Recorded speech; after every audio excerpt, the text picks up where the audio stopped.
तो मैं वो पॉपअप नीचे करता हूँ। ओके।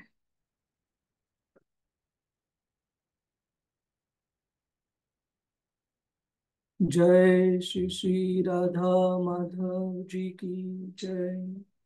श्री श्री राधा गोविंद देव जी की जय। श्री श्री जगन्नाथ बलदेव सुभद्रा माई की जय। श्री श्री गौर निताय भगवान की जय। श्री प्रभुपाद की जय। जय राधा माधव कुंज बिहारी। जय राधा माधव कुंज बिहारी। गोपी जन वल्लभ गिरिवरधारी। जय गोपी जन वल्लभ गिरिवरधारी। यशोदानंदन व्रज जनरंजन। यशोदानंदन व्रज जनरंजन। यमुना तीरावनचारि। यमुना तीरावनचारि। जय राधा माधव कुंज बिहारी। जय राधा माधव कुंज बिहारी। जय श्री कृष्ण चैतन्य प्रभु नित्यानंद। श्री अद्वैता गदाधर श्रीवासादि गौर भक्तवृंद। हरे कृष्ण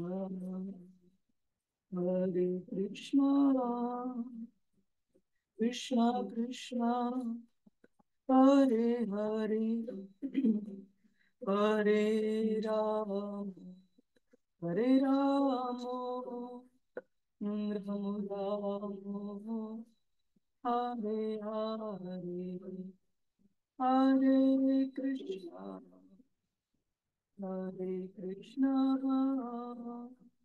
कृष्ण कृष्ण हरे हरे हरे राम राम राम हरे हरे हरे कृष्ण कृष्ण कृष्ण हरे हरे हरे राम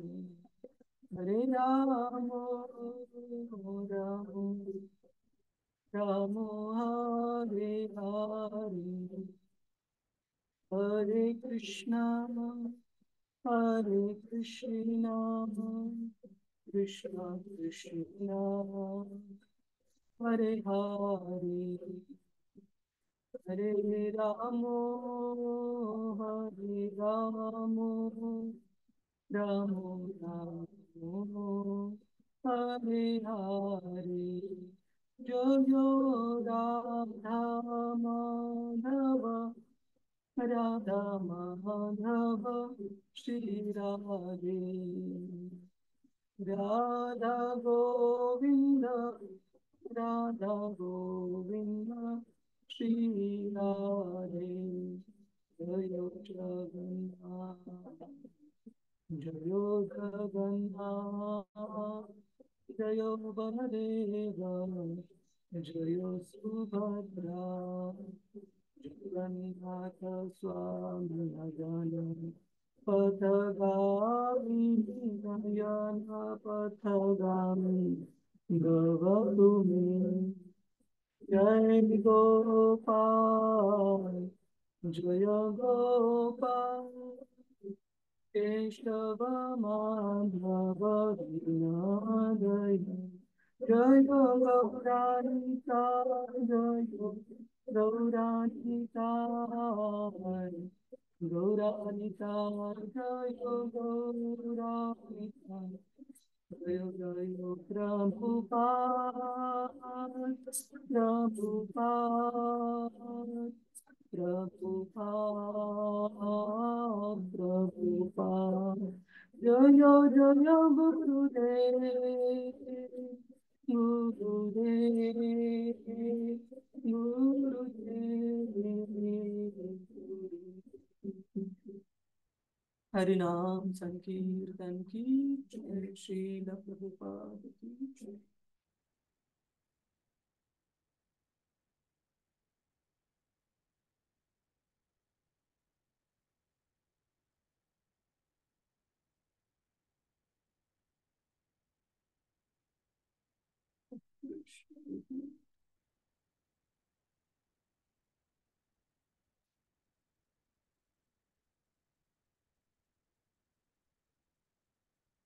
प्रणाम मंत्र जो मी प्रणाम मंत्राचं वर्ड डॉक्युमेंट मागच्या वेळेस कुठं सेव्ह केलं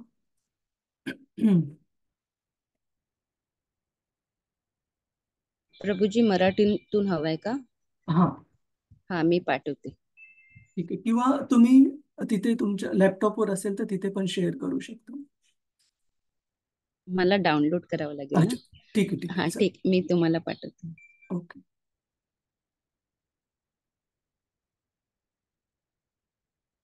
ठीक आहे, तोपर्यंत आपण हे शेअर करू. ओम नमो भगवते वासुदेवाय ओम नमो भगवते वासुदेवाय ओम नमो भगवते वासुदेवाय नारायणं नमस्कृत्य नरं चैव नरोत्तमं देवीं सरस्वतीं व्यासं ततो जयमुदीरये नष्टप्रायेषु अभद्रेषु नित्यं भागवत सेवया भगवतीरुत्तमश्लोके भक्तिर्भवति नैष्टिकी कृष्णाय वासुदेवाय देवकी नन्दनाय च नन्दगोपकुमाराय गोविंदाय नमो नमः. तर आपण मागच्या वेळेला पाहिलं या 3 श्लोकांचा अर्थ. 3 श्लोक म्हटले आतापर्यंत. नारायणं नमस्कृत्य नरं चैव नरोत्तमं देवीं सरस्वतीं व्यासं ततो जयमुदीरये. श्रीमद भागवताचे जे वक्ते आहेत श्रीला सूत गोस्वामी, ते 4 व्यक्तींना आपला प्रणाम अर्पण करत आहेत. भागवताचे लेखक कोण आहेत भागवताचे? हरे कृष्णा प्रभुजीज माताजीज. व्यासमुनी. हा, श्रीला व्यासदेव हे लेखक आहेत आणि भगवंत नारायण किंवा भगवंत विष्णू किंवा भगवंत कृष्ण, विद्येची देवी सरस्वती माता आणि अजून कुणाला नारायणं नमस्कृत्य नरं चैव नरोत्तमं. नरं चैव म्हणजे नर नारायण ऋषी. नरं चैव नरोत्तमं देवीं सरस्वतीं व्यासं ततो जयमुदीरये. ह्या 4 व्यक्तींना ते आपला प्रणाम अर्पण करत आहेत. त्याच्यानंतर नष्टप्रायेषु अभद्रेषु, की या श्रीमद भागवताचे नियमित श्रवण केल्याने, तसं तर आपण आठवड्याला 2दा भेटण्याचा प्रयत्न करतो, कधी कधी आठवड्याला एकदा पण आपली भेट होते, पण आपण सर्वांना विनंती आहे की कृपया आपल्या सर्वांच्या घरी श्रीमद भागवत हे असायला पाहिजे. किमान आपला पहिला स्कंद चर्चा करणं सुरू आहे. तुम्ही जमलं तर पूर्ण सेट, किंवा सेट जरी नाही जमलं तरी पहिला स्कंद आपल्या आपल्या घरामध्ये जरूर असू द्या. कारण श्रीमद भागवतम आणि भगवंत कृष्ण यांच्यामध्ये दुसरा फरक नाहीये. श्रीमद भागवतम हे पुस्तक रूपामध्ये भगवंत कृष्ण स्वतः आहेत आणि हे श्रीमद भागवतम स्वतः सांगत आहे. तर अशा श्रीमद भागवताचं नित्य सेवन केल्याने आपल्या हृदयामध्ये जे पण कोणत्या गोष्टी ज्या भक्तीसाठी अनुकूल नाही आहेत, मद, लोभ, मोह, मत्सर, काम, क्रोध इत्यादी 6 जे शत्रू आहेत, त्यांचा या अनर्थांचा हृदयामधून पूर्णपणे विनाश होतो, नष्ट होतात आणि आपलं हृदय योग्य बनतं भगवंतांना आनंदाने येण्यासाठी आणि राहण्यासाठी. तर अशा श्रीमद भागवताचं नित्य स्मरण केलं पाहिजे, नित्य श्रवण केलं पाहिजे, नित्य त्याचं वाचन चर्चा केली पाहिजे. आणि त्यानंतर नष्टप्रायेषु अभद्रेषु नित्यं भागवत सेवया भगवतीर उत्तम श्लोके भक्तिर्भवती नैष्टुकी. अशा रीतीने ज्यावेळेस हृदय शुद्ध होतं त्यावेळेस अशा भगवंतांचं जे की उत्तम श्लोक पुराणांमधल्या भागवतामधल्या खूप सुंदर श्लोकांनी ज्यांचं वर्णन होतं, ज्यांची महती होती, असे भगवंत कृष्ण आपल्या हृदयामध्ये नित्य स्थापित होतील. आणि त्यानंतर आपण प्रणाम अर्पण करतो अशा भगवंतांना, कृष्णांना, जे की कृष्णाय वासुदेवाय देवकी नंदनाय च, जे की वासुदेव आणि देवकीचे पुत्र आहेत, नंद गोप कुमाराय गोविंदाय नमो नमः. आणि नंद महाराज यशोदामाई यांच्या पण मुलाच्या रूपामध्ये असं म्हणतात की भगवंतांना त्यांचे जे शुद्ध वैष्णव आहेत, शुद्ध भक्त आहेत, त्यांचे नित्य सहयोगी अशा भक्तांच्या रिलेशनमध्ये, अशा भक्तांच्या संबंधामध्ये ज्यावेळेस आपण भगवंतांचं गुणगान करतो त्यावेळेस त्यांना ते विशेष आवडतं. म्हणजे कृष्णाला आपण कृष्ण म्हणतो, तसंच यशोदानंदन किंवा वासुदेव, वसुदेव हे कृष्णाचे वडील आणि वसुदेवांचा पुत्र वासुदेव, असे हे भगवंत कृष्ण किंवा देवकी नंदन, यशोदानंदन, अशा प्रकारे ज्यावेळेस आपण भगवंतांना माताजी थोडस फेंट का येत आहे, अशा प्रकारे भगवंतांना ज्यावेळेस आपण आठवतो त्यावेळेस कृष्णाला ते विशेष प्रकारे आकर्षित करतं. आणि त्यानंतर आता आपण आता ठीक दिसत आहे. आता आपण हे प्रणाम मंत्र आहे ते एकदा म्हणू आणि नंतर चर्चेला सुरुवात करू. ओम अज्ञानतिमिरन्धस्य ज्ञानाञ्जनशलाकया चक्षुरुन्मिलितं येन तस्मै श्रीगुरवे नमः. श्रीचैतन्यमनोभीष्टं स्थापितं येन भूतले स्वयं रूप कदा मह्यं ददाति स्वपदान्तिकम्. वन्देऽहं श्रीगुरो श्रीयुतापदकमलं श्रीगुरुं वैष्णवांश्च. श्रीरूपं सागरजाता सहगना रघुनाथान्वितं तं सजीवं साद्वैतं सावधूतं परिजनसहितं कृष्ण चैतन्यदेवं श्रीराधा कृष्णपदान् सहगना ललिता श्रीविशाखान्वितांश्च. हे कृष्ण करुणा सिंधु दीनबंधु जगत्पते गोपेश गोपिका कांत श्रीराधाकांत नमोस्तुते. तप्त कांचन गौरांगी श्रीराधे वृंदावनेश्वरी वृषभानुसुते देवी प्रणमामि हरिप्रिये. वाञ्छाकल्पतरुभ्यश्च कृपा सिन्धुभ्य एव च पतितानां पावनेभ्यो वैष्णवेभ्यो नमो नमः. नमो ॐ विष्णुपदाय कृष्णप्रेष्ठाय भूतले श्रीमते भक्तिवेदान्त स्वामिन् इति नामिने. नमस्ते सरस्वते देवी गौरवाणी प्रचारिणे निर्विशेष शून्यवादी पाश्चात्य देश तारिणे जय श्री कृष्ण चैतन्य प्रभु नित्यानंद श्री अद्वैत गदाधर श्रीवास आदि गौर भक्त वृंद हरे कृष्णा कृष्ण कृष्ण हरे हरे हरे राम राम राम हरे हरे. हरे कृष्णा. धन्यवाद रतिरूपा माताजी. मी स्क्रीन शेअर करतो.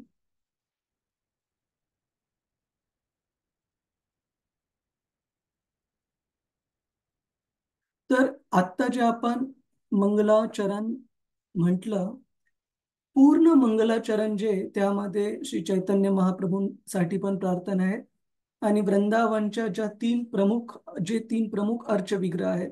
संबंध अर्चविग्रह श्री श्री राधा मदन मोहन, अभिधेय अर्चविग्रह श्री श्री राधा गोविंदजी आणि प्रयोजन अर्चविग्रह श्री राधा गोपीनाथजी यांच्यासाठी पण प्रार्थना आहे. तर कधी आपण थोडासा अजून एक्स्ट्रा वेळ लागेल त्यावेळेस आपण याच्यावर पण चर्चा करूया. तर आता श्रीमद भागवतम वर येऊया. तर मागच्या वेळेला आपण पाहिलं की अश्वत्थाम्याला ज्या वेळेस अर्जुनाने सोडलं, द्रौपदी युधिष्ठिर महाराज यांच्या विनंतीनुसार, त्यानंतर अश्वत्थाम्याने पुन्हा ब्रह्मास्त्र सोडलेलं आहे आणि उत्तरेच्या गर्भावर ब्रह्मास्त्र सोडलेले, आघात केलेला आहे, जी की परीक्षित महाराजांची आई आणि अभिमन्यूची पत्नी होती आणि अर्जुनाची सून. तर ज्या वेळेस भगवंतांना वाटलं की सर्व आता गोष्टी स्थापित झालेल्या आहेत, स्थिर झालेल्या आहेत आणि ते हस्तिनापूरमधून, दिल्लीमधून द्वारकेला निघण्यासाठी निघाले, त्यावेळेस आपण पाहतो की उत्तरा त्यांच्याकडे खूप काळजीने येत आहे धावत आणि ती भगवंतांना विनंती करत आहे की मला काही झालं तरी चालेल, परंतु कृपया आपण माझ्या पोटामध्ये वाढणारा जो गर्भ आहे त्याची रक्षा करा. आणि त्यानंतर आपण श्लोक क्रमांक 12 ने सुरुवात करू की कशा प्रकारे, ज्याप्रमाणे भगवंत सुरुवातीपासून म्हणजे पांडव लहान असल्यापासून किंवा ज्या वेळेस पांडू नंतर कुंती माता त्यांचा सांभाळ करत होते आपल्या 5 मुलांचा, त्यावेळेस पासून आणि नंतर मोठे झाल्यानंतर पण दुर्योधनाने ज्या कोणत्या चुकीच्या गोष्टीच्या जे कोणते अन्याय केले पांडवांवर, त्यांना वनवासात पाठवलं, त्या कठीण काळात पण भगवंत नियमितपणे पांडवांच्या सोबत होते. आणि आता सर्व गोष्टी ह्या स्थिर स्थावर झालेल्या असताना, जस भगवंत निघत असताना, ज्यावेळेस उत्तरा पांडवांची सून ही त्यांना शरण येते आणि रक्षणासाठी प्रार्थना करते, त्यावेळेस भगवंत कृष्ण पुन्हा एकदा उत्तरेच्या पोटातील गर्भाला कशा प्रकारे, आणि त्यानंतर 3 ते 4 श्लोकांनी कुंती मातेने भगवंतांना अर्पण केलेल्या सुंदर प्रार्थना, जे की या अध्यायाचं शीर्षक आहे कुंती स्तुती, कुंती देवीच्या प्रार्थना आणि परीक्षित महाराजांचं रक्षण. तर ही कुंती स्तुती भगवंतांबद्दल केलेली आपण ऐकणार आहोत आणि खूप खूप सुंदर श्लोक आहेत. माझी आपल्या सर्वांना विनंती आहे की ज्या वेळेस आपण कुंती स्तुतीचे श्लोक चर्चा करू, कृपया आपण वही आणि एक पेन घेऊन बसा आणि महत्वाचे श्लोक कृपया नोट करून घ्या आणि त्या प्रार्थना आपण दैनंदिन जीवनामध्ये पण पाठ करण्याचा, त्यांना पुन्हा म्हणण्याचा आपण प्रयत्न करा. आणि पाठांतरामध्ये जरी कधी कुणाला त्रास होत असेल, लक्षात ठेवण्यात काही हरकत नाही, तुम्ही पाहून म्हणा, पण या प्रार्थना खूप खूप महत्वाच्या आहेत, कारण भगवंतांच्या शुद्ध भक्तांच्या भक्ती भावामध्ये अर्पण केलेल्या प्रार्थना आहेत. तर खूप खूप पोटेंट आहे, शक्तिशाली आहे. तर कृपया आपण श्लोक क्रमांक 12 ने सुरुवात करू. आतापर्यंत सुरुवातीला आपण जी प्रस्तावना सांगितली, जी मागच्या वेळेसचा बॅकग्राऊंड सांगितलं, रिव्हिजन, त्याबद्दल कुणाला काही शंका आहे, कुणाला काही प्रश्न आहे? हरे कृष्ण.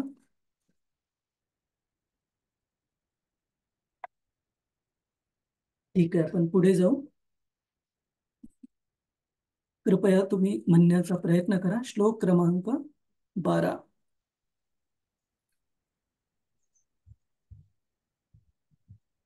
तर हे वार्थ मुनी श्रेष्ठ, तर हे वाद मुनी श्रेष्ठ, पांडवा पंचसायका, पांडवा पंचसायकान् आत्मनो अभिमुखान आत्मनो अभिमुखान दीप्त आत्मानो मुखान अभिमुखान्ति दीप्त आत्मनो अभिमुखान दीप्तान आत्मानो अभिमुखान अभिमुखान्ति अलक्ष्य अस्त्राणि उपाददुः अस्त्राणि नालक्ष्यस्त्रानुपादतु. उपाददुः. हरे कृष्णा. आपल्यापैकी कुणाला वाचायला आवडेल? हरे कृष्ण प्रभूजी, मी वाचू? हरे कृष्ण क्षितिजा माताजी. ठीक आहे. आणि यानंतर पण ज्यांना कुणाला वाचायला आवडेल आपण हात वर करून रेज करून ठेवू शकता. हरे कृष्ण. येस क्षितिजा हरे माताजी. हा हरे कृष्ण. हे मुनिश्रेष्ठ शौनक, त्यांच्याकडे चालून येत असलेल्या दीप्तिमान ब्रह्मास्त्राला पाहून पांडवांनी आपापली 5 अस्त्रे उचलली. तात्पर्य श्रीला प्रभुपाद की जय. ब्रह्मास्त्रे ही अण्वस्त्रांपेक्षा सूक्ष्मतर असतात. युधिष्ठिर महाराज, त्यांचे 4 बंधू तसेच उत्तरेच्या गर्भात असलेले त्यांचे प्रपौत्र यांना ठार मारण्यासाठीच अश्वत्थाम्याने हे ब्रह्मास्त्र सोडले होते. अण्वस्त्रांपेक्षा अधिक सूक्ष्म आणि प्रभावी असलेले हे ब्रह्मास्त्र अण्वस्त्रासारखे दृष्टीहीन नव्हते. अण्वस्त्र सोडल्यावर त्याचे लक्ष आणि दुसऱ्या गोष्टीत त्याला तारतम्य करता येत नाही. अण्वस्त्रामुळे अधिकतर निष्पाप जनांनाच हानी पोहोचते, कारण ते नियंत्रण रहित असते. ब्रह्मास्त्र मात्र वेगळे आहे. ते आपल्या लक्षाचा वेध घेऊन तिकडेच सरसावते आणि इतरांना क्षती पोचवत नाही. हरे कृष्ण प्रभूजी, खूप धन्यवाद. हरे कृष्ण. धन्यवाद. श्रील प्रभुपाद की जय. हे मुनी श्रेष्ठ, त्यांच्याकडे चालून येत असलेल्या दीप्तिमान ब्रह्मास्त्राला पाहून पांडवांनी आपापली 5 अस्त्रे उचलली. तर आपण इथे बघत आहोत की ज्या वेळेस सुरुवातीला अश्वत्थाम्याने ब्रह्मास्त्र सोडलेलं, अर्जुन हा आपल्या शक्तीने त्या ब्रह्मास्त्राचा प्रतिकार करण्यासाठी सक्षम नव्हता, कारण त्याच्याकडे तेवढा वेळ नव्हता. आणि भगवंतांना अर्जुनाने प्रार्थना करून त्यानंतर भगवंतांच्या आज्ञेप्रमाणे त्याने स्वतःच ब्रह्मास्त्र सोडून त्या ब्रह्मास्त्राचा प्रतिकार करून दोन्ही नष्ट केले. आणि श्रील प्रभुपाद इथे सांगतात भागवतामध्ये की कशा प्रकारे ही शस्त्रास्त्र विद्या आधीच्या काळामध्ये, असं नाही की आत्ताची शस्त्र हे अधिक प्रगत आहेत, आत्ताच्या शस्त्रांमध्ये पण जेवढं नियंत्रण उपलब्ध नाहीये की एकदा ब्रह्मास्त्र म्हणजे आण्विक अस्त्र आजच्या युगातलं सोडलं जातं, त्याला नियंत्रण करण्याचं काही उपाय नाही. म्हणजे एकदा सोडल्यानंतर त्याला तुम्ही परत घेऊ शकत नाही. एकदा सोडलं की खूप मोठ्या प्रमाणावर ते हानी करणार आणि केवळ टार्गेटेड हार्म ज्याला म्हणतो आपण, की एका नेमलेल्या जागेवर किंवा त्या व्यक्तीवरच ते हानी करणार नाही, तर त्याच्या आजूबाजूचा परिसर, त्याच्या आजूबाजूचे सामान्य जन यांना पण हानी निश्चित पोहोचली जाईल आणि त्यांचा पण निश्चित मृत्यू होईल. परंतु वैदिक संस्कृतीमध्ये केवळ आध्यात्मिक शास्त्रच नाही तर भौतिक शास्त्र पण एवढे प्रगत होते की हे अण्वस्त्र सोडलं गेलं होतं उत्तरेच्या पोटामध्ये वाढणाऱ्या गर्भावर. आणि इतकं सूक्ष्म होतं ते की त्या गर्भाशिवाय त्या तो गर्भ वाढत असलेली जी स्त्री आहे, आई आहे, तिच्यावर पण हे अण्वस्त्र आघात करणार नव्हतं आणि बाकीच्या आजूबाजूच्या व्यक्तींवर पण हे आघात करणार नव्हतं. विशेषतः अश्वत्थाम्याचा असा हेतू होता की पांडवांचा वाढणारा जो शेवटचा वंशज आहे उत्तरेच्या पोटामध्ये, तो आपण नष्ट करू, जेणेकरून हे कुळ इथेच संपेल. अशा प्रकारची त्याची एकदम खालच्या स्तराची किंवा ईर्ष्येने भरलेली ही मानसिकता होती आणि तो ही गोष्ट समजू शकला नव्हता की युद्ध संपलेलं आहे आणि युद्ध जे केलं जातं ते धर्माच्या आधारावर केलं जातं. अशा प्रकारे युद्ध संपल्यानंतर तुम्ही झोपलेल्या लहान मुलांना किंवा आईच्या पोटामध्ये वाढणाऱ्या लहान गर्भाला तुम्ही लक्ष्य करू शकत नाही. हे कोणत्या शूरवीराचं लक्षण नाही, तर हे एका मानसिक दृष्ट्या ज्याला आपण फ्रस्ट्रेटेड म्हणतो अशा प्रकारच्या भरकटलेल्या व्यक्तीचं लक्षण आहे. आणि त्यानंतर आपण पाहत आहोत की कशा प्रकारे भगवंतांच्या आज्ञेने अर्जुनाने कशा प्रकारे अश्वत्थाम्याला शिक्षा दिलेली आहे. तर 5 पांडवांनी हे अस्त्र उचलल्यानंतर भगवंत काय करतात आपण पाहू. श्लोक क्रमांक 13. व्यसनं वीक्ष तत्तेषाम् वसनं वीक्ष्य तत् तेषाम् क्षामन् अनन्य विषयात्मनाम् अनन्या विषयात्मनाम् विषयात्मनाम् सुदर्शनेन स्वास्त्रेण सुदर्शनेत्रस्वात्रेण स्वानां रक्षां व्यदद्विभुः स्वानां रक्षां विभुः. तर पांडवांच्या भक्तीबद्दल एक शब्द तुम्हाला या श्लोकामध्ये आणि पुढच्या काही येणाऱ्या श्लोकांमध्ये खूप महत्वाचा आहे, त्यावर लक्ष द्या. इथे शब्द वापरलेला आहे अनन्य विषयात्मना, की पांडवांची भक्ती ही भगवंतांवर कशी होती, अनन्य भक्ती होती. आणि पुढे कुंती मातेबद्दल पण, कुंती मातेच्या भक्तीबद्दल सती हा शब्द येईल 2 ते 3 श्लोकांमध्ये. तर हे सर्व शब्द समान अर्थी शब्द आहेत, हे दर्शवण्यासाठी की पांडवांची भक्ती, कुंती मातेची, पांडव म्हणजे सर्वच कुटुंब आलं त्याच्यामध्ये, फक्त 5 भाऊच नाही. तर पांडव म्हणजे त्यांची पत्नी द्रौपदी, अर्जुनाच्या दुसऱ्या 2 पत्नी सुभद्रा आणि अजून एक पत्नी, त्याचप्रमाणे पांडवांची आई कुंती देवी, पांडवांची सून उत्तरा, हे सर्व भगवंतांचे शुद्ध भक्त होते. आणि पांडवांचा होणारा जो वंशज नातू परीक्षित महाराज, हे सर्व भगवंतांचे शुद्ध भक्त होते. तर यांची भक्ती विस्तृत केली आहे श्रीमद भागवतामध्ये अनन्य भक्ती किंवा सती भक्ती या रूपामध्ये. तर आपण याच्यावर अधिक चर्चा करू ज्यावेळेस तो शब्द सती येईल श्लोकामध्ये. पण हा मुद्दा लक्षात ठेवा की पांडवांची भक्ती ही भगवंतांवर कशी अनन्य म्हणजे शुद्ध भक्ती होती. आणि अनन्य भक्तीमध्ये आणि साधारण भक्तीमध्ये काय फरक आहे ह्याच्यावर पण आपण चर्चा करूया काही काही वेळानंतर. संजय पाटील बा घुमे प्रभूजी, हरे कृष्णा. तुम्ही वाचा. रीना माताजी तुम्ही पुढचं वाचा. हरे कृष्ण प्रभुजी. हरे कृष्णा. दंडवत. दंडवत प्रभूजी. श्री प्रभुपाद की जय. जय. सर्व शक्तिमान अशा भगवान श्रीकृष्णांनी आपल्या चरणाशी पूर्णपणे एक मिनिट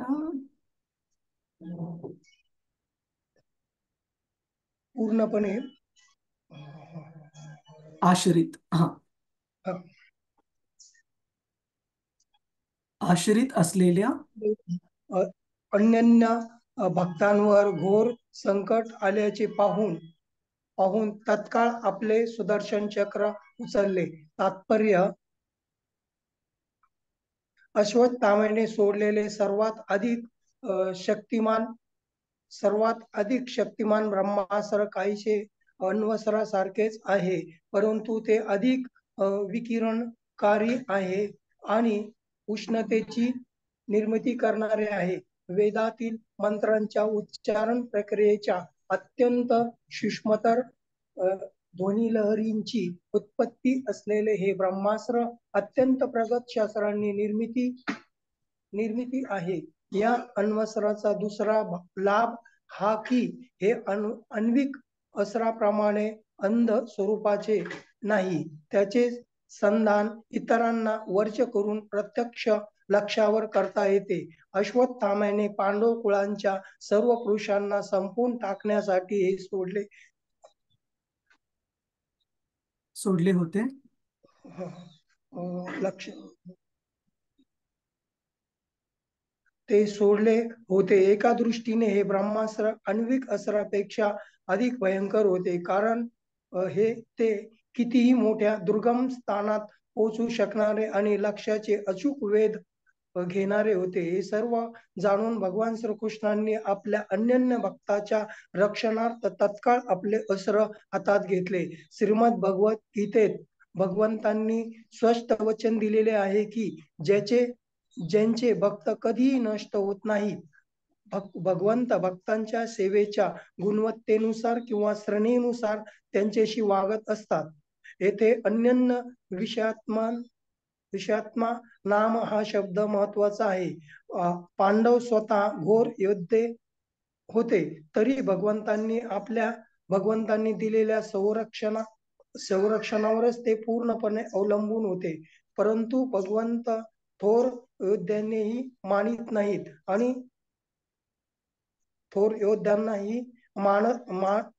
नाहीत आणि क्षणात त्यांचा शेवट करतात. भगवंतांनी जेव्हा असे पाहिले की अश्वत्थाम्याच्या ब्रह्मास्त्राचा प्रतिकार करण्यास पांडवांना वेळ मिळत नाही, तेव्हा प्रतिज्ञा भंग होण्याचे संकट पत्करूनही त्यांनी आपले अस्त्र उचलले. कुरुक्षेत्राचे युद्ध जवळजवळ संपलेलेच होते, तरीही त्यांना प्रतिज्ञेनुसार शस्त्र धारण करता येत नव्हते. तथापि प्रतिज्ञेपेक्षा आणीबाणी महत्वाची होती. ते भक्तवत्सल आहेत आणि संसारातील प्रतिज्ञा न मोडणाऱ्या नीतिमानासारखा सन्माननीय होऊनही राहण्यापेक्षा भक्तवत्सल राहणे त्यांना आवडले. धन्यवाद. हरे कृष्ण. धन्यवाद प्रभुजी. हरे कृष्ण. श्रील प्रभुपाद की जय. सर्व शक्तिमान अशा भगवान श्री कृष्णांनी आपल्या चरणांशी पूर्णपणे आश्रित असलेल्या अनन्य भक्तांवर, परत अनन्य हा शब्द वापरलाय, अनन्य भक्तांवर घोर संकट आल्याचे पाहून तात्काळ आपले सुदर्शन चक्र उचलले. तर इथे आपण बघतो, ज्या वेळेला भगवंतांना सुरुवातीला कळून चुकलं, ज्यावेळेस अश्वत्थाम्याने पहिल्या वेळेस अर्जुनावर ब्रह्मास्त्र चालवले की अर्जुन स्वतःचं रक्षण करू शकणार नाही, त्याचप्रमाणे आता पण भगवंतांनी पांडवांचं रक्षण हे त्यांनी जरी शस्त्र उचललं असलं त्यांच्यावर न सोडता स्वतः ती जिम्मेदारी घेतलेली आहे पांडवांचं रक्षण करण्यासाठी. आणि त्यासाठी ते स्वतःचं जे अस्त्र आहे सुदर्शन चक्र, हे सुदर्शन चक्र धारण करून तयार झालेले आहे. आणि यामध्ये विशेष काय आहे?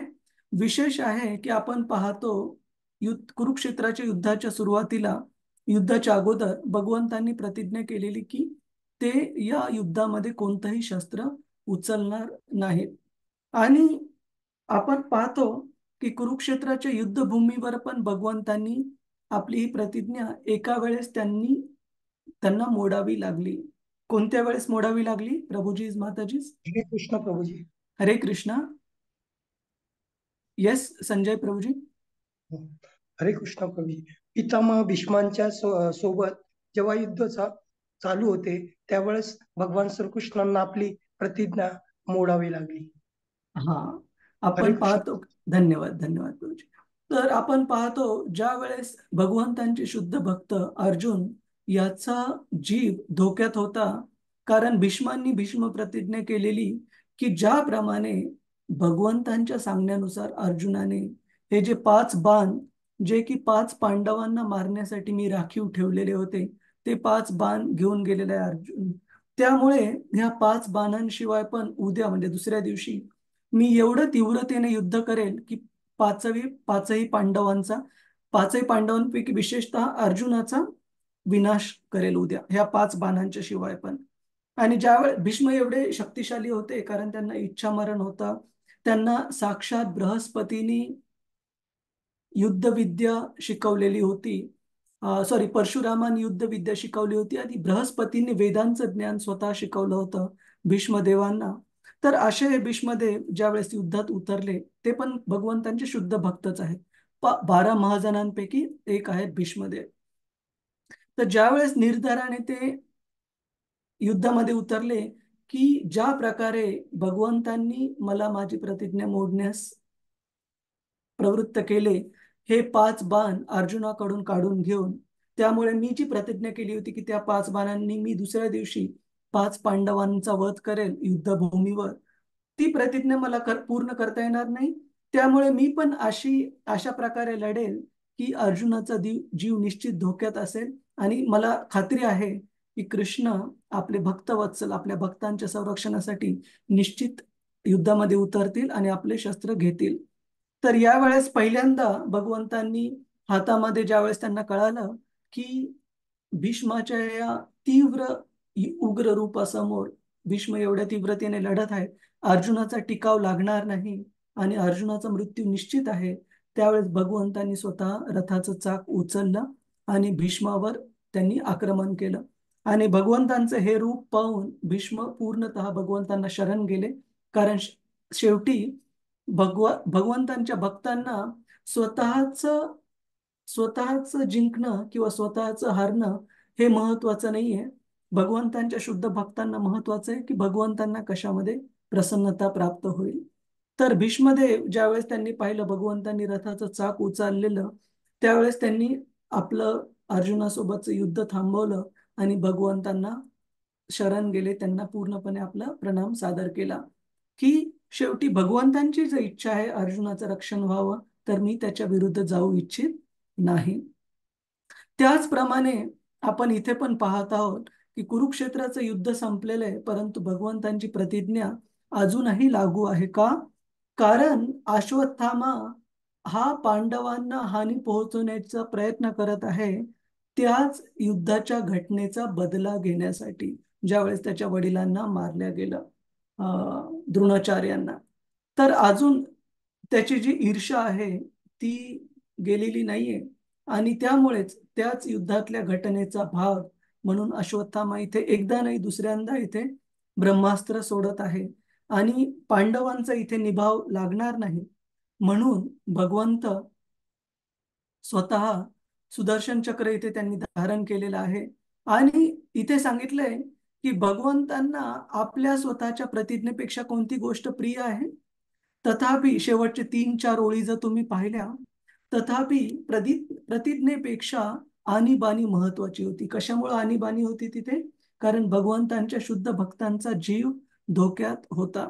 आणि अशा वेळेला भगवंत स्वतःच्या वचनापेक्षा, स्वतःच्या कीर्तीपेक्षा, की असं म्हटलं जातं की प्राण जाय पण पर वचन ना जाय, स्वतःच्या अशा कीर्तीपेक्षा की भगवंत आपला शब्द कधी मोडणार नाहीत, भगवंतांना आपल्या शुद्ध भक्तांचा जीव हा जास्त महत्वाचा आहे. त्यामुळे त्यांच्या भक्तवत्सल ह्या स्वभावामुळे भगवंतांनी आपल्या स्वतःच्या प्रतिज्ञेपेक्षा आपल्या शुद्ध भक्तांचा जीव वाचवणं हे जास्त महत्वाचं समजलंय. आणि पुन्हा एकदा ते शस्त्र घेऊन तयार आहेत, ज्यावेळेस अश्वत्थाम्याने हे ब्रह्मास्त्र सोडलेले आहे. आणि केवळ पांडवांचाच नाही, तर पांडवांचे जे वंशज वाढत आहेत त्यांच्या सुनेच्या उत्तरेच्या पोटामध्ये त्याच्या संरक्षणासाठी पण भगवंत तयार झालेले आहेत. तर आपण पुढे वाचू कशा प्रकारे भगवंत संरक्षण देतात. श्लोक क्रमांक 14. अंतस्थ सर्वभूतानां अन्तस्य सर्वभूतानां अंतस्थ सर्वभूतानां अन्तस्य सर्वभूतानां आत्मा योगेश्वरो हरिः आत्मा योगेश्वरो हरिः स्वमायया व्रणोद्गर्भम्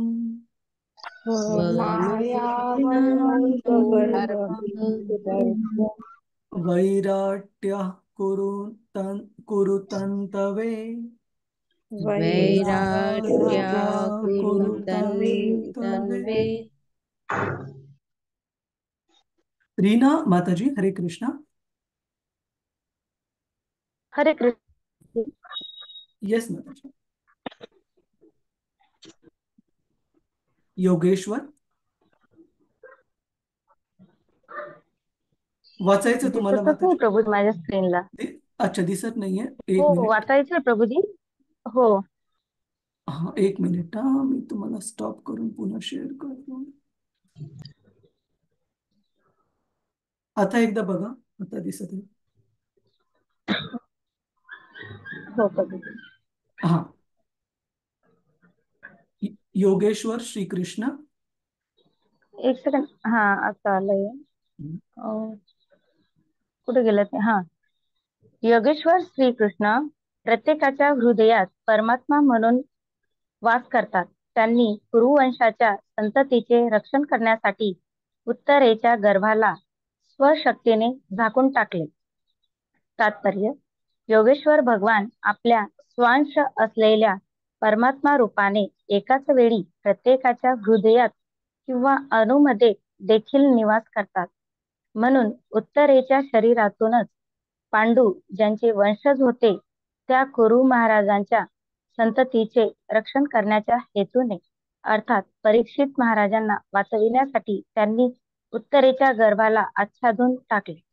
धृतराष्ट्राचे आणि पांडूचे पुत्र यांच्याद्वारे कुलवंश चालला म्हणून दोन्ही शाखांना साधारणपणे कुरुच संबोधले जाते. परंतु जेव्हा दोन्ही कुटुंबात मतभेद झाले तेव्हापासून धृतराष्ट्रांच्या पुत्रांना कौरव व पांडूच्या पुत्रांना पांडव म्हटले जाऊ लागले. धृतराष्ट्राचे सर्व पुत्र व पौत्र कुरुक्षेत्राच्या युद्धात मारले गेले म्हणून त्या वंशातील शेवटच्या मुलाला कुरुपुत्र असे संबोधण्यात आले. हरे कृष्ण प्रभू. धन्यवाद, धन्यवाद. हरे कृष्ण. श्रीला प्रभुपाद की जय. योगेश्वर श्रीकृष्ण प्रत्येकाच्या हृदयात परमात्मा म्हणून वास करतात. त्यांनी कुरुवंशाच्या संततीचे रक्षण करण्यासाठी उत्तरेच्या गर्भाला स्वशक्तीने झाकून टाकले. तर इथे ह्या श्लोकामध्ये जो शब्द वापरलेला आहे तो आहे स्वमायया. स्वमायया व्रणोद्गर्भम. तर आपण भगवद्गीतेत पाहतो की भगवंतांच्या 2 प्रकारच्या माया शक्ती आहेत. कोणत्या 2 प्रकारच्या माया शक्ती आहेत प्रभूजीज, माताजीज? लक्षात आहे आपल्या? अंतरंग आणि बाह्यरंग. हा, अंतरंग शक्ती, बहिरंग शक्ती, बरोबर आहे. आणि त्याला आपण संस्कृत मध्ये अजून एक नाव आहे योग माया आणि महामाया. तर योग ह्या दोन्ही भगवंतांच्या शक्ती आहेत, परंतु त्यांचं जे कार्य आहे ते वेगवेगळं आहे.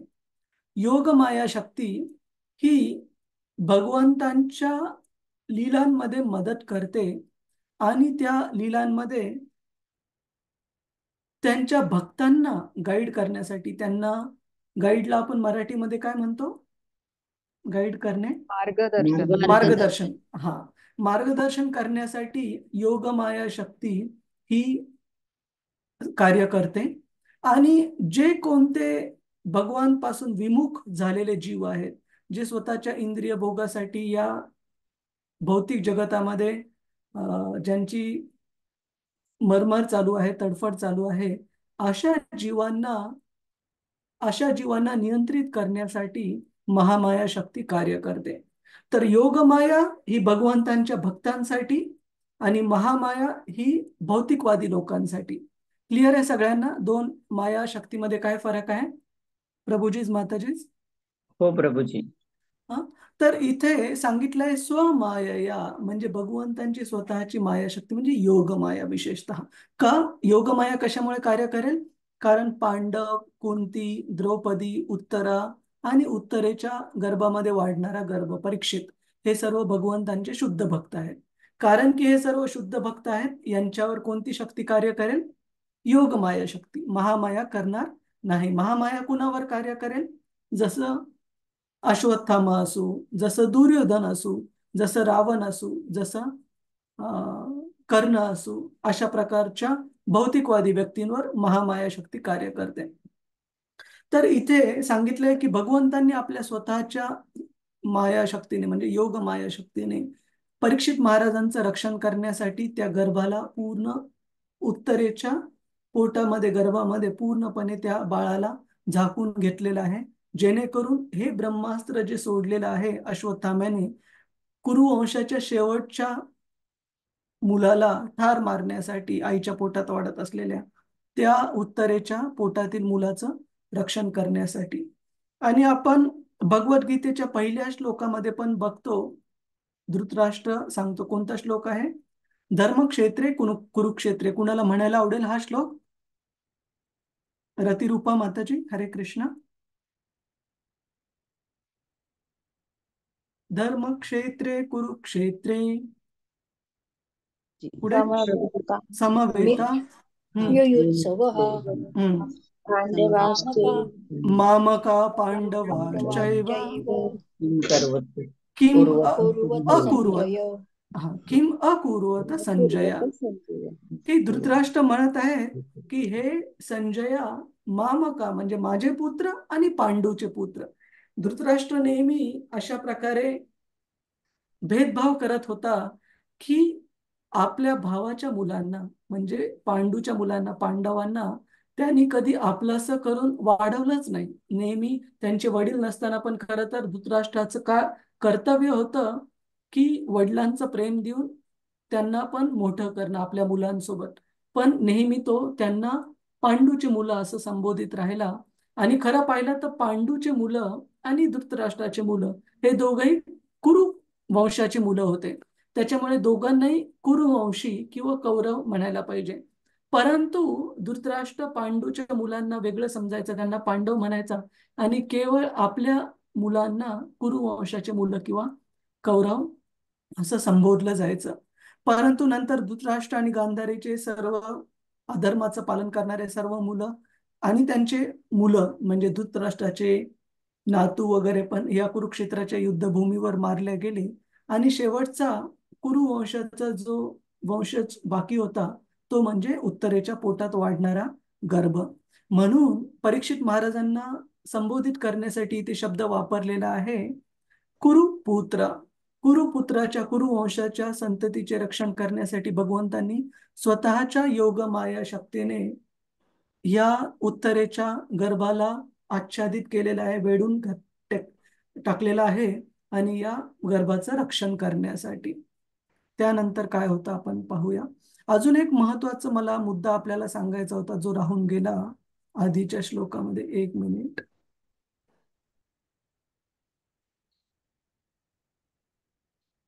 की आधीच्या श्लोकाच्या तात्पर्यामध्ये असं सांगितलंय की भगवंत हे थोर योद्ध्यांना पण मानत नाही. म्हणजे सांगण्याचा अर्थ असा की भगवंतांच्या शक्ती समोर थोर योद्ध्यांची शक्ती पण ही एकदम निग्लिजंट म्हणजे साधारण आहे, अत्यंत दुर्लक्षित.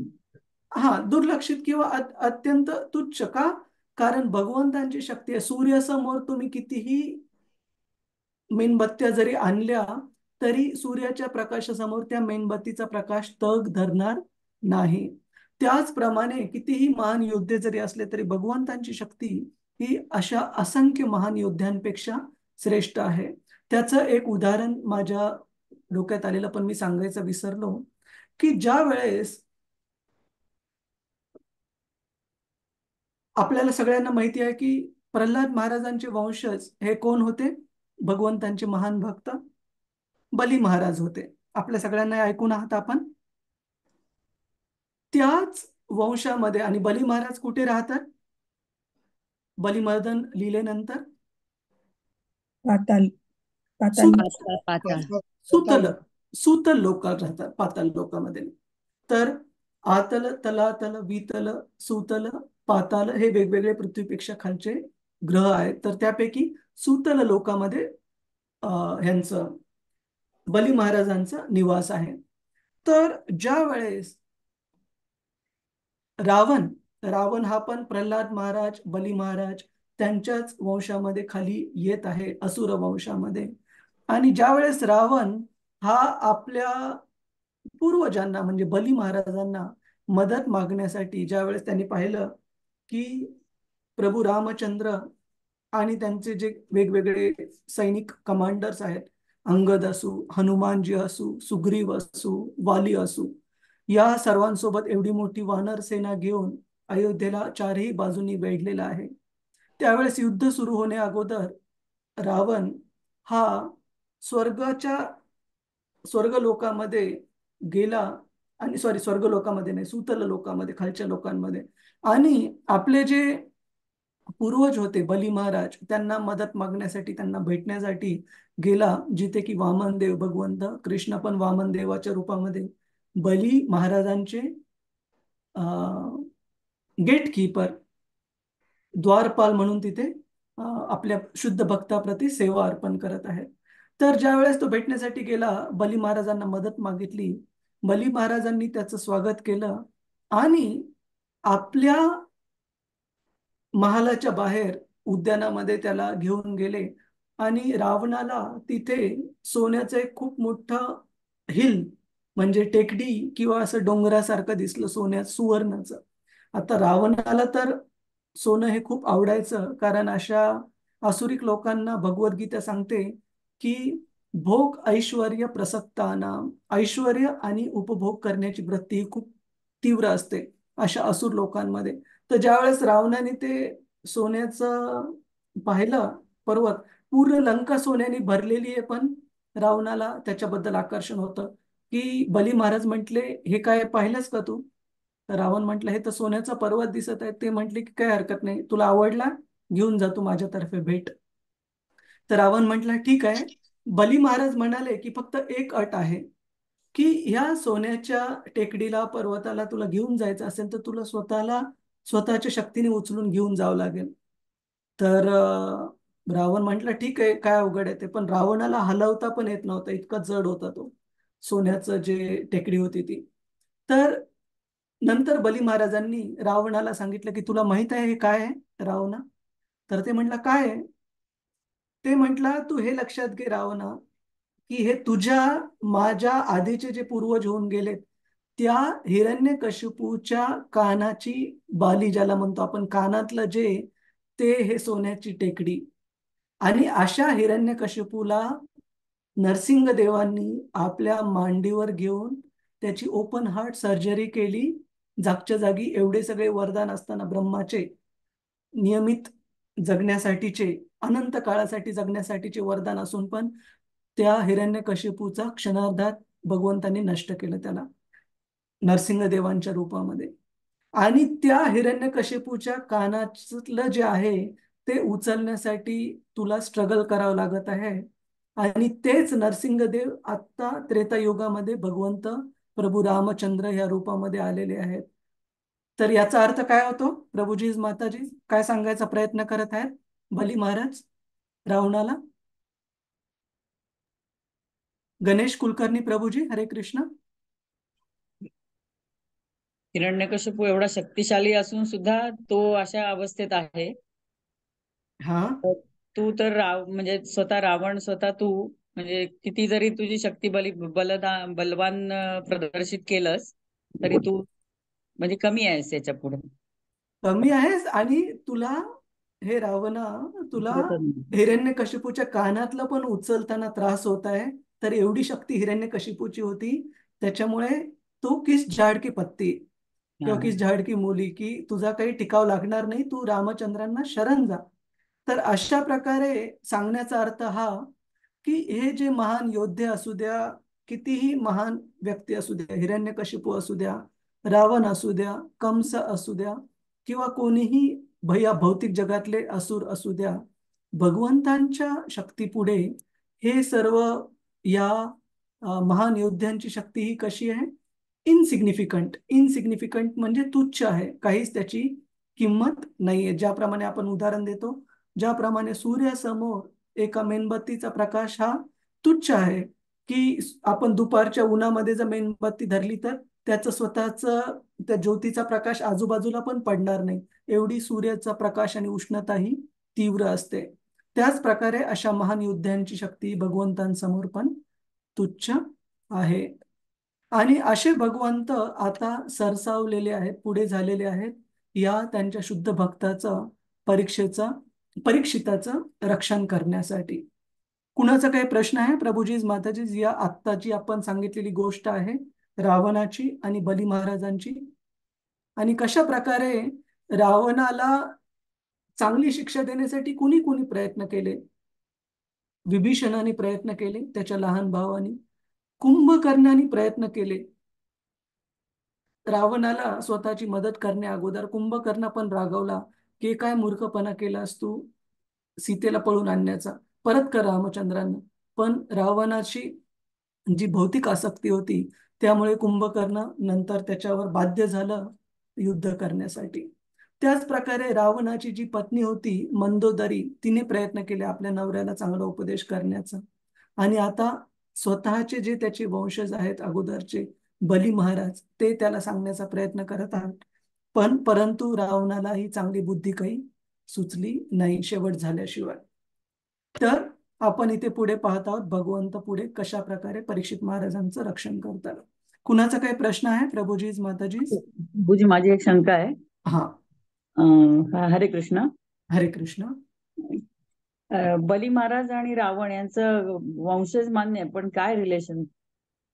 एक्झॅक्ट पूर्ण नाही. वंशावळ तर मला माहित नाही माताजी, काढावं लागेल ते. पण आपण धडा निश्चित आपण घेऊ शकतो त्याच्यामधून. ते आहे. वेगवेगळे धडे घेऊ शकतो की कशा प्रकारे चांगली जी काउन्सिल आहे, चांगलं जे मार्गदर्शन आहे ते वेळेत कळणं खूप महत्वाचं आहे. आणि ते जर वेळेत कळालं नाही तर अंत हा अटळ आहे. जसं की रावणाला सांगण्यासाठी पण इतके चांगले चांगले व्यक्ती होते. मंदोदरी खूप महान स्त्री होती पतिव्रतेच्या शक्तीने, पण ऐकू शकला नाही.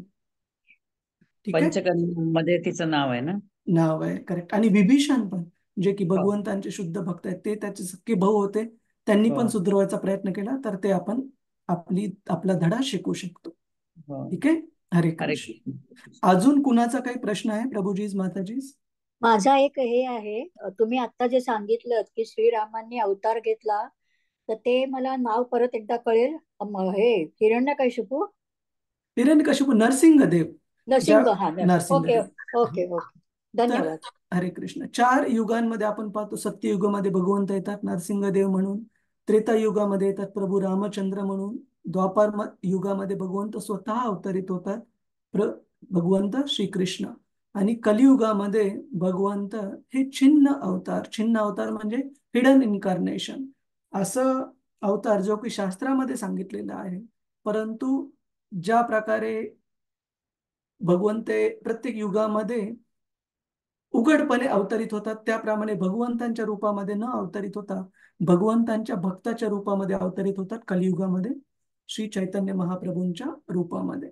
तर अशा प्रकारे भगवंतांना शास्त्रामध्ये त्रियुगी म्हटलेले आहे, कारण 3 युगांमध्ये त्यांचे अवतार हे साक्षात भगवंत म्हणून अवतरित होतात, आणि कलियुगामध्ये ते स्वतःच्या भक्ताच्या रूपामध्ये अवतरित होतात. ठीक आहे माताजी, हरे कृष्ण.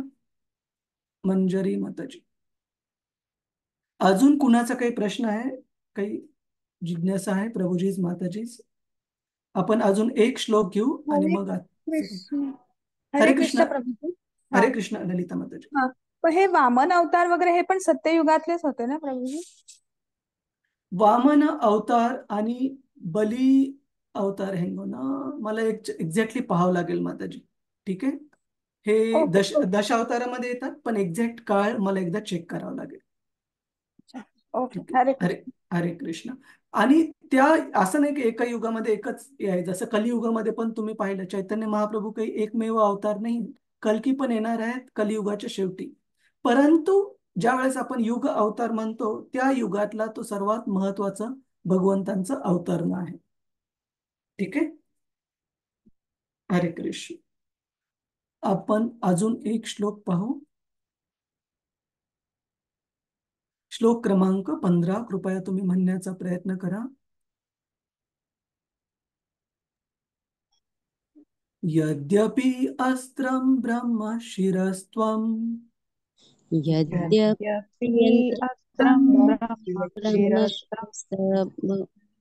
ब्रह्म शिरस्त्वं अमोघं च प्रतिक्रियम् प्रतिक्रिया वैष्णवं तेजम् आसाद्य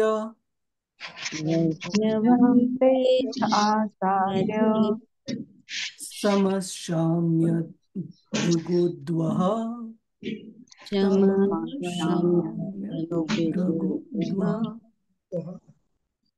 वेळ वाचवण्यासाठी मी वाचतो. हे शौनक, अश्वत्थाम्याने सोडलेले सर्वश्रेष्ठ ब्रह्मास्त्र जरी व्यर्थ न जाणारे, प्रभावही न करता येणारे असे होते, तरी विष्णू शक्ती समोर ते निष्प्रभ झाले. तात्पर्य: भगवद्गीतेत म्हटले आहे की भगवान श्रीकृष्ण ब्रह्मज्योतीचे अधिष्ठान आहेत. दुसऱ्या शब्दात तेजस्वी कांती अर्थात जे ब्रह्मतेज म्हटले जाते ते दुसरे काही नसून ज्याप्रमाणे किरणे सूर्यगोलाची कांती आहे त्याप्रमाणे भगवंतांची अंगकांती आहे. म्हणून ब्रह्मास्त्र भौतिकदृष्ट्या प्रतिकार करता येणारे नसले तरी भगवंतांच्या परम शक्तिशाली तेजापुढे ते टिकले नाही. तात्पर्य असे की अश्वत्थाम्याने सोडलेले ब्रह्मास्त्र भगवंतांनी स्वसामर्थ्याने विफल करून टाकले. त्यात त्यांना कोणाच्या सहाय्याची वाट पाहावी लागली नाही, कारण ते स्वयंसिद्ध निरपेक्ष आहेत. तर आपण इथे पाहत आहोत असे ब्रह्मास्त्र जे भौतिकदृष्ट्या पाहायला गेलं तर अनकॉन्क्युरेबल म्हणजे ज्याला दुसरं कोणतं तोड नाही असं असलं तरी भगवंतांच्या शक्तीपुढे त्याचा प्रभाव टिकू शकलेला नाही. आणि अजून एक गोष्ट आपण लक्षात ठेवतो की भगवंतांची जी पंचमहाभूत शक्ती आहे, अग्नी, वायू, जल,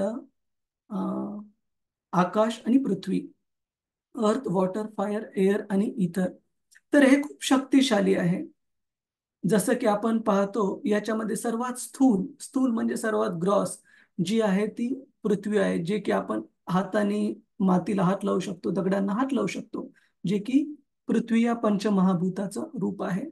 त्याच्यापेक्षा अर्थ, वॉटर, फायर, एअर, इथर, त्याच्यापेक्षा शक्तिशाली अजून आहे जल आहे, त्याच्यापेक्षा शक्तिशाली अजून आहे अग्नी आहे, त्याच्यापेक्षा शक्तिशाली अजून आहे वायू आहे, आणि त्याच्यापेक्षा शक्तिशाली अजून आहे ते म्हणजे इथर, म्हणजे त्याला आपण मराठीमध्ये काय म्हणतो, खम म्हणतो याला, सॉरी, आकाश अवकाश अवकाश अवकाश म्हणतो ना, आकाश. अवकाश.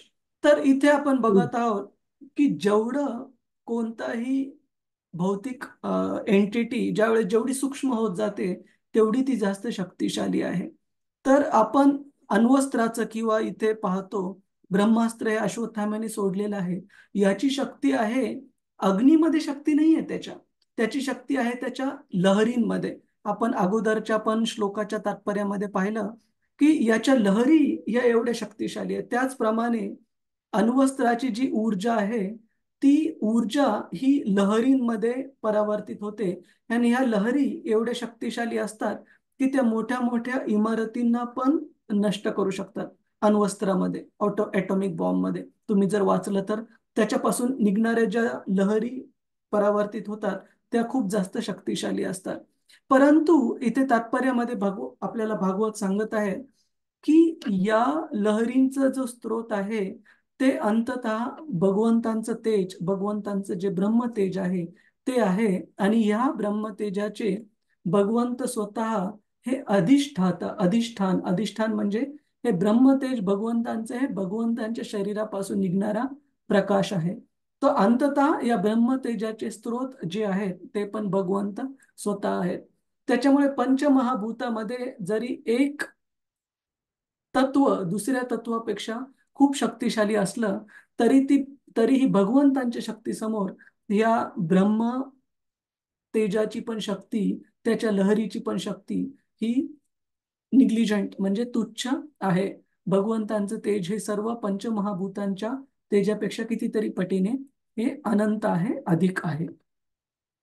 आणि एक मिनिट, अजून एक श्लोक घेऊ आपण, श्लोक क्रमांक 16. मामं स्थाहे तत् आश्चर्यम्, मामं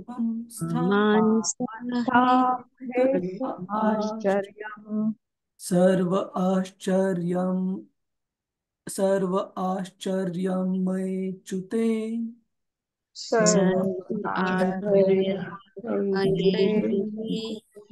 य इदं मायया देव्या इदं माय माया देव्या सृजत्यवति हन्त्यजः सृजत्यवती हन्त्यजः. कुणाला वाचायला आवडेल? हरे कृष्ण. मी वाचू? एक मिनिट. ज्यांनी आतापर्यंत वाचलं नाहीये नाव सांगा माताजी. कुणी आता म्हटलेलं? मी मंजिरी.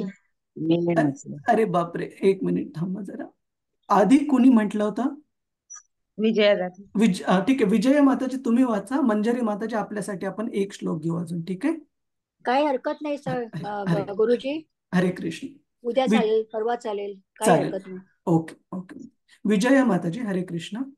हरे कृष्ण प्रभूजी. हरे हे कृष्ण. ब्राह्मण, सर्व प्रकारच्या आश्चर्याने पूर्ण अशा अच्युत भगवंतांच्या लीलांमध्ये विस्मित होण्याचे काही कारण नाही. स्वतः अजन्मा असूनही ते स्वतःच्या दिव्य शक्तीने भौतिक विश्वाची उत्पत्ती, पालन आणि संहारही करतात. तात्पर्य वाचू प्रभूजी. हा. हरे कृष्ण. तात्पर्य, भगवंतांची कार्य प्राण्यांच्या एवढ्याशा मस्तिष्काला नेहमीच अनाकलनीय असतात. भगवंतांना काहीच अशक्य नाही, परंतु त्यांची सर्व कृत्ये आपणासाठी विस्मयकारक असतात. याप्रमाणे भगवंत नेहमीच आपल्या कल्पनेच्या मर्यादेबाहेर असतात. ते सर्व शक्तिमान, सर्व पूर्ण ईश्वर आहेत. ते 100% पूर्ण आहेत आणि इतर अर्थात नारायण, ब्रह्मा, शिव, देवता आणि इतर प्राणी हे वेगवेगळ्या टक्केवारीने पूर्ण आहेत. कोणीही भगवंतां समान नाही आणि अधिकही नाही. त्यांना प्रतिस्पर्धी नाही. हरे कृष्ण प्रभूजी. धन्यवाद माताजी. तर इथे सांगितलेलं आहे की कशा प्रकारे भगवंतांना समजून घेण्याची आपली जी क्षमता आहे ती कधीही भगवंतांना आपण आपल्या भौतिक बुद्धीने पूर्णपणे समजून घेऊ शकत नाही. आपलंच काय तर साक्षात सर्वश्रेष्ठ जीवात्मा आहेत. कोण आहे सर्वश्रेष्ठ जीवात्मा या भौतिक जगामध्ये? ब्रह्माजी. ब्रह्माजी, कारण ते सर्वात पहिल्यांदा भगवंतांनी त्यांना बनवलेलं आहे आणि आपले ब्रह्मा हे भगवंतांचे शुद्ध भक्त पण आहेत. तर ते ब्रह्माजी स्वतः सांगत आहेत की मी माझ्या बुद्धीने पण भगवंतांना पूर्णपणे समजून घेऊ शकत नाही. पण याचा अर्थ असा नाही की आपण समजून घ्यायचंच नाही. आपण आपल्या बुद्धीचा पूर्णपणे उपयोग करून जेवढं चांगल्यात चांगलं समजता येईल ते भगवंतांना समजून घ्यायला पाहिजे आपल्या हृदयाच्या शुद्धीकरणासाठी. परंतु हा श्लोक दाखवत आहे की भगवंत हे अनंत आहेत.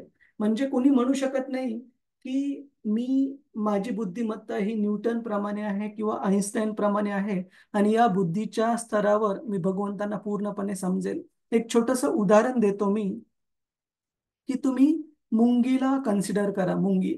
मुंगीच्या समोर हत्ती तर सोडा, हत्ती तर खूप मोठा महाकाय प्राणी झाला, पण आपण स्वतः जरी उभे राहिलो तरी मुंगीने जर समोर पाहिलं, आपला पाय जर समोर असेल तर कदाचित आपल्या पायाचा अंगठा हाच मुंगीला मोठ्या डोंगराप्रमाणे दिसेल.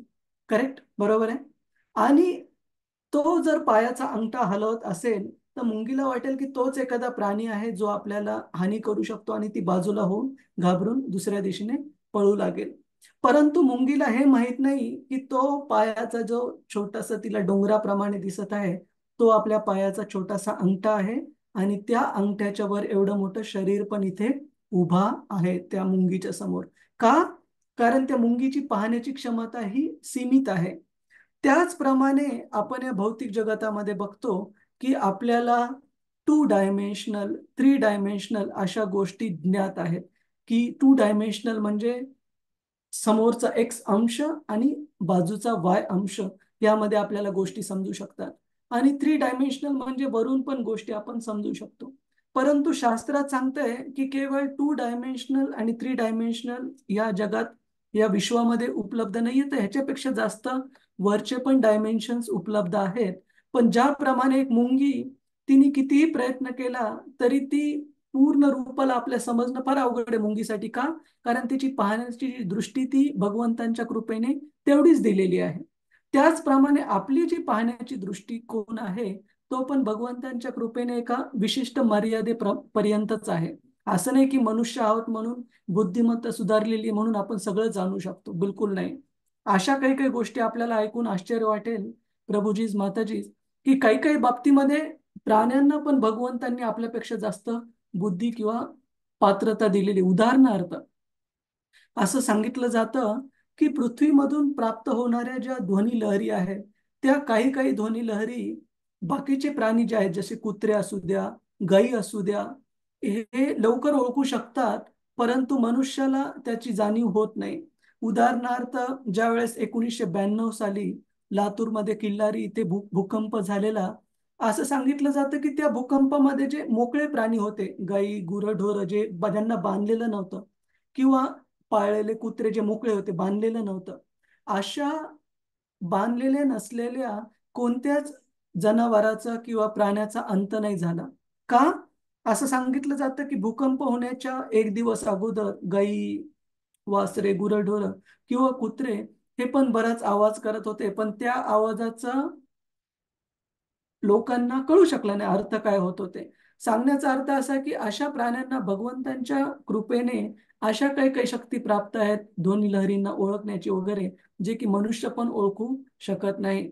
आणि इथे सांगितलंय की या मनुष्याच्या जी सीमित बुद्धिमत्ता आहे, त्या सीमित बुद्धिमत्तेच्या कितीतरी पुढे जे महान देवी देवता आहेत, जसं की इंद्र, चंद्र, वरुण, वायू, आणि ह्या देवी देवतांपेक्षा जे पर्याय आहेत, जे आहेत ब्रह्माजी, शंभू किंवा शंकर ज्यांना म्हणतो आपण, या सर्वांच्या समजून घेण्याच्या शक्यतेच्या पुढे हे भगवंत आहेत. असं सांगितलं जातं की भगवंत कृष्णांच्या सर्वात प्रमुख अशा तर अनंत गुण आहेत त्यांचे, पण सर्वात प्रमुख जे गुण आहेत ते 64 आहेत. आणि साक्षात भगवंत विष्णू हे पण, हे 64 प्रमुख गुण भगवंत विष्णूंकडे पण नाही आहेत.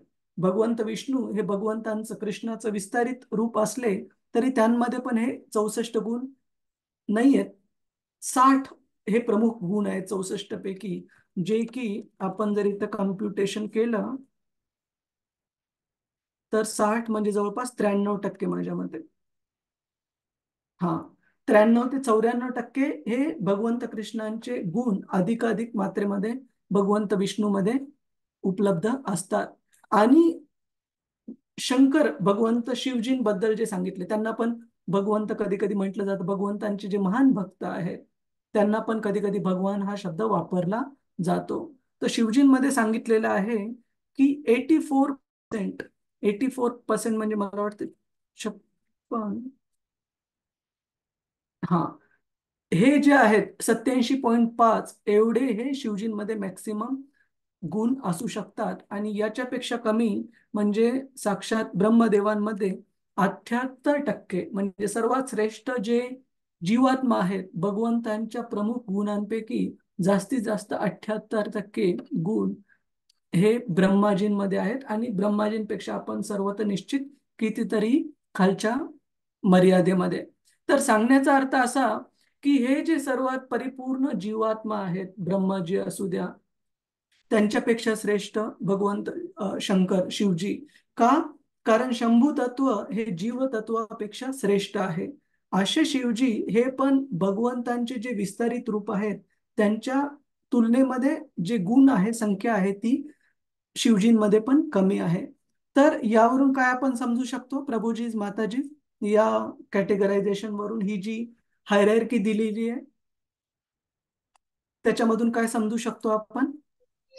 भगवंत श्रीकृष्ण काय म्हणतात ते, म्हणजे परमश्रेष्ठ गुण परमश्रेष्ठ त्यांच्यापाशी आहेत, आहेत. परमश्रेष्ठ आहेत. आणि हे साक्षात पूर्ण पुरुषोत्तम भगवान आहेत. हा, आणि बरोबर. बाकीचे कोणताही जीवात्मा, बाकीचं कोणताही जीव ही त्यांच्याशी बरोबरी करू शकत नाही. आणि भगवंतांचे जे विस्तारित रूप आहेत, म्हणजे साक्षात विष्णूंचं असू द्या, हे पण भगवंतांच्या गुणाच्या एका विशिष्ट टक्क्यांमध्ये त्यांच्यामध्ये गुण आहेत. काही विशेष भगवंत कृष्णांचे जे गुण आहेत, जसं लीला माधुर्य, रूप माधुर्य, ह्या गुण तर ह्या प्रकारचे 4 गुण जे आहेत ते केवळ आणि केवळ भगवंत कृष्णाचे गुण आहेत. हे भगवंत विष्णूमध्ये पण पूर्ण रूपामध्ये पाहिले जात नाहीत.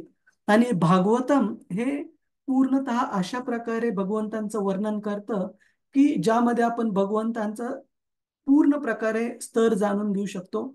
भगवंतांच्या सीमित एकदम छोट्या अशा रूपामध्ये, म्हणजे ज्याला आपण इंग्रजीमध्ये म्हणतो इन्फायनाइटेसिमल. इन्फायनाइटेसिमल म्हणजे अत्यंत सूक्ष्म अशा अंशाच्या रूपामध्ये आपला स्तर जाणून घेऊ शकतो आणि भगवंतांच्या शुद्ध भक्तीचा मार्ग व्यवस्थितपणे ओळखून त्यांच्या शुद्ध भक्तीमध्ये आपण समावेश करू शकतो. यासाठी भागवतामध्ये हे सर्व वर्णन दिले आहेत. तर पुढच्या आपल्या सेशनमध्ये आपण कंटिन्यू करू. तर इथे अजून पुढचा श्लोक जो मी मागच्या वेळेस आपल्या थोड्या वेळापूर्वी सांगितलं, खूप सुंदर श्लोक आहे की कुंती मातेला इथे सती जी की भगवंतांची एकनिष्ठ अनन्य भक्ती आहे त्याबद्दल आपण चर्चा करूया. खूप खूप धन्यवाद. थोडासा उशीर झाला आज, त्याबद्दल क्षमस्व. आपल्या कुणाचा काही प्रश्न, काही जिज्ञासा आहे? प्रभूजीज, माताजीज. गुरुजी क्षमस्व नका म्हणू, कारण इतकं छान वाटतंय तुमच्या तोंडून सगळं हे हरे ऐकताना. कृष्ण, हरे त्यामुळे कृष्ण, काही हरकत नाही, वेळ जास्त झाला तरी. हरे कृष्ण. धन्यवाद. आणि अजून एक क्षमा याच्यासाठी की कधी मध्ये मंगळवारी वगैरे पण माझी खूप इच्छा असून पण आणि रतिरूपा माताजी बरंच अगोदर कळून पण मला कधी कधी हो म्हणणं लवकर शक्य होत नाही. पण आपण प्रयत्न करू, जेवढं शक्य होईल तेवढं आपण नियमितपणे मंगळवारी पण भेटण्याचा. हरे कृष्ण. हरे कृष्ण. वंशा कल्पतरुभ्यश्च कृपा सिंधुभ्य एव च पतितानां पावनेभ्यो वैष्णवेभ्यो नमो नमः. अनंत कोटि वैष्णव वृंद की जय. वैष्णव ठाकुर की जय. श्रील प्रभुपाद की जय. हरे कृष्ण. हरे कृष्ण. सादर प्रणाम प्रभूजी. हरे कृष्ण. दंडोत. हरे कृष्ण प्रभूजी. हरे हरे कृष्ण. कृष्ण प्रभूजी. हरे कृष्ण. धन्यवाद.